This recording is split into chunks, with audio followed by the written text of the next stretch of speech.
Ya Allah, ilmu itu dahsyat luar biasa. Jadi jangan merasa aman dengan kesolehan dan ilmu yang sudah kita punya. Nih, saya kasih contoh ya. Satu aja. Semoga ibu tidak pusing. Tapi nggak apa-apa deh. Ngaji saya mah suka pusing ya Bu Rini ya. Liur ngaji saya mah. Nih, saya kasih tahu. Saya kasih contoh ya. Ini surat Toha ayat 132. Wastobir. Ini surat Al-Kahfi ayat 28. Wasbir. Kalau ibu buka terjemahannya, dua-duanya sama, diartikan bersabarlah. Ini juga sama, bersabarlah. Ada yang beda? Ada yang beda gak? Apa yang bedanya? Huruf to. Kenapa ada huruf to di situ? Padahal kata dasarnya itu adalah sobaro. Sabar, dua-dua juga sama. Kata dasarnya tuh sabar. Kenapa ada to-nya? Ternyata itu efeknya beda, Bu.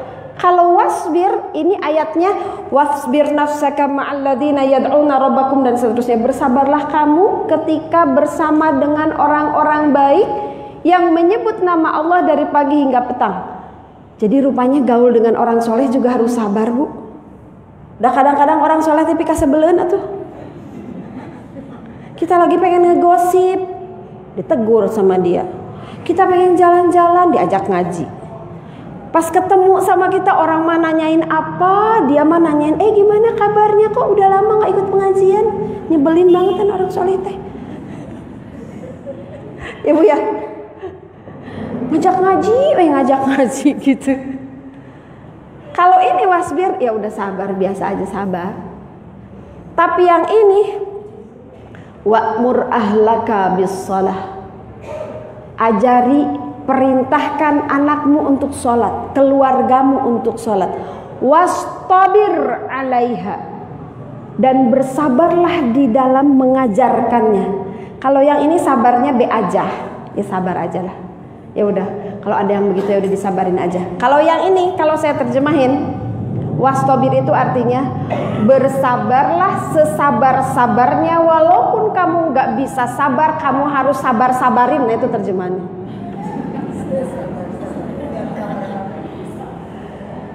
Jadi rupanya Allah tuh tahu kalau nyuruh sholat itu ribetnya minta ampun, betul gak Bu? Allah tuh tahu, karena Allah yang menciptakan kita, Allah yang menciptakan anak-anak kita. Emang ada anak-anak kita dari sejak disuruh sholat waktu kecil sampai sekarang, sekali disuruh sholat, baik Bu, terus sholat. Ada gak? Kan lagunya temani kompak dari zaman ke zaman se-Indonesia. Kalau disuruh sholat jawabannya apa? Ntar. Itu kan sama lagunya sama di Bogor Country juga. Udah gak cukup Bu disuruh sekali ya tuh. Mana saya dicurhatin, Mama, Bu Sufi gimana ya supaya anak saya bisa mau sholat. Ya, saya orang pendidikan Bu, saya punya TK, punya SD. Yang kebayang di otak saya ya, untuk budak SD, budak SMP lah gitu ya. Saya bilang laki-laki perempuan Bu anaknya, karena nanti menentukan kan, kalau laki-laki perempuan itu menentukan kita model pendekatannya seperti apa kan gitu. Laki-laki Bu Sufi berapa tahun? Saya bilang gitu, 35 tahun. Cek saya tuh.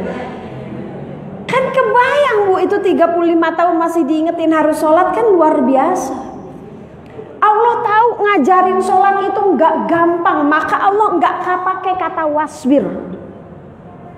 Allah pakai kata wastobir. Kata wastobir ini ada lagi satu lagi konteksnya. Ketika Allah mengingatkan beribadah kepada kita, maka bersabarlah dalam beribadah itu dengan kesabaran wastobir, bukan dengan wasbir. Ibadah kan butuh kesabaran banget Bu ya. Bangun jam 3 malam, sholat zuhur, qobliyahnya 4 rakaat, ba'diyahnya 4 rakaat, sholat fardunya 4 rakaat. Berapa rakaat tuh? Cuman yang wastobir yang bisa sholat 12 rakaat di sholat zuhur. Udah mah capek. Kalau emak-emak di rumah kan udah bak-bik-bak segala macam tuh, udah akrobatnya, udah segala macam itu kan. Udah capek-capeknya tuh. Yang kerja di kantor apalagi. Tapi kenapa sholat zuhurnya malah 4 rakaat? Kenapa nggak diganti sama subuh aja sih Bu Sufi? Kan subuh mah masih seger tuh, masih full charging gitu ya. Kenapa nggak sholat subuh ya tuh 4 rakaat gitu? Mau sholat subuh, sholat farduna 2 rakaat, qobliyah doang 2 rakaat gitu kan. Wastobir. Kalau nggak sabar kan ibadah, masya Allah. Coba saum, haji, zakat, capek-capek nyari duit, gaji ibu semiliar. Kok nggak ada yang ngaminin sih? Didoain nggak mau, aneh deh. Nggak yakin sama suami sih. Makanya jangan bayangin suami ibu, bayangin Allah. Buat Allah mah 1 miliar gampang. Zakatnya berapa persen? 2,5% berapa? 25 juta. Kalau kita punya duit 1 juta, zakatnya 25.000 kan? Kecil lah. Begitu udah 1 miliar, zakatnya 25 juta. 20 gram emas tuh. Udah mulai itu kan. Kalau nggak wastobir, ibadah tuh berat. Ini saya kasih tahu contoh 1 doang. Ini baru 1. Saya udah ngaji sastra bahasa Arab di dalam Al-Quran itu udah mau 2-3 tahun inilah. Belum kelar-kelar Bu, kitabnya belum selesai-selesai. Udah 2 kitab belum selesai-selesai. Masya Allah. Jadi kalau kita merasa aman dengan cuman baca Al-Kahfi sama Yasin tiap hari Jumat gitu ya, baca Tabarok tiap mau tidur gitu, baca Qul Hu Falaq Binas sama Al-Baqarah 10 ayat pagi sore, terus kita merasa aman ke surga. Saya kemarin baru baper dengan sebuah hadis. Ibu pernah dengar gak hadis yang ini? Nanti kalau nggak ketemu saya di surga cari saya ya. Pernah dengar? Pernah dengar gak? Tahu nggak bunyi hadisnya yang gimana? Meni tawadu ibu mah. Kalau ditanya teh nggak suka jawab. Takut riau Sufi gitu. Jadi rupanya Bu itu hadis. Itu kan hadis tuh kayak kabar gembira kita ya. Ya Allah seneng banget ya, nanti kalau ibu masuk surga gak ketemu saya cari saya ya. Seolah-olah kita tuh punya harapan bakal ada yang ngajak ke surga gitu ya. Padahal itu hadis di awalnya begini Bu ayatnya.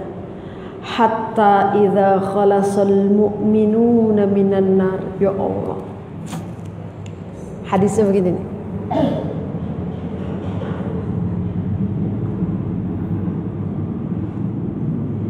Padahal nulis mah teh kudu pake mic-nya, dikiekeun ge teu naon ya, kenapa? Minum.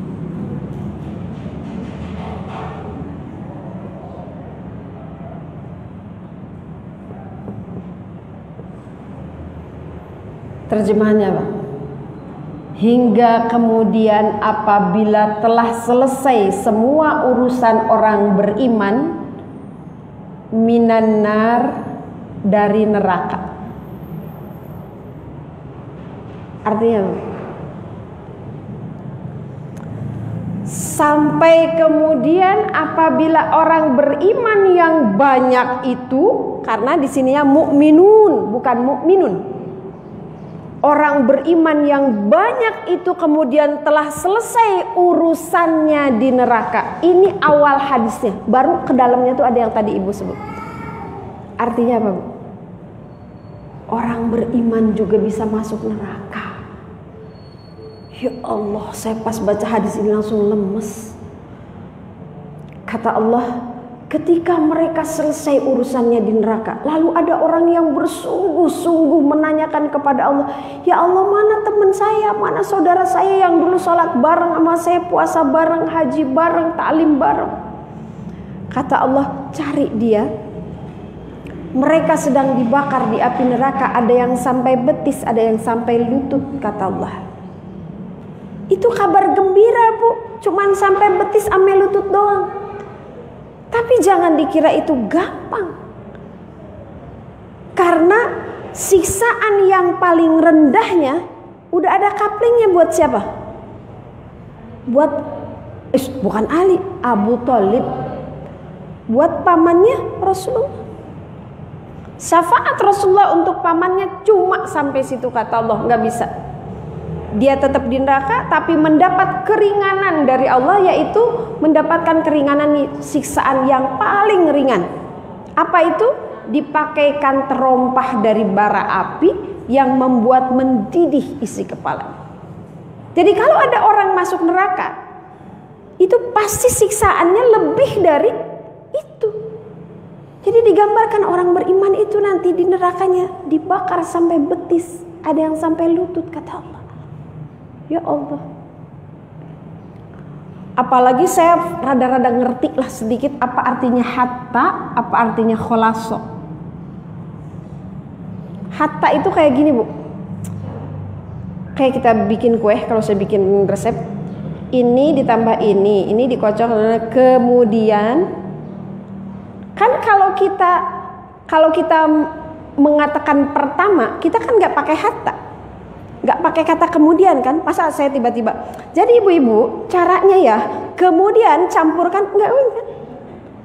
Kalau saya mau ngomong dikocok, kan saya bilang dulu telur, gula, terigu, mentega dicampur, kemudian gitu kan.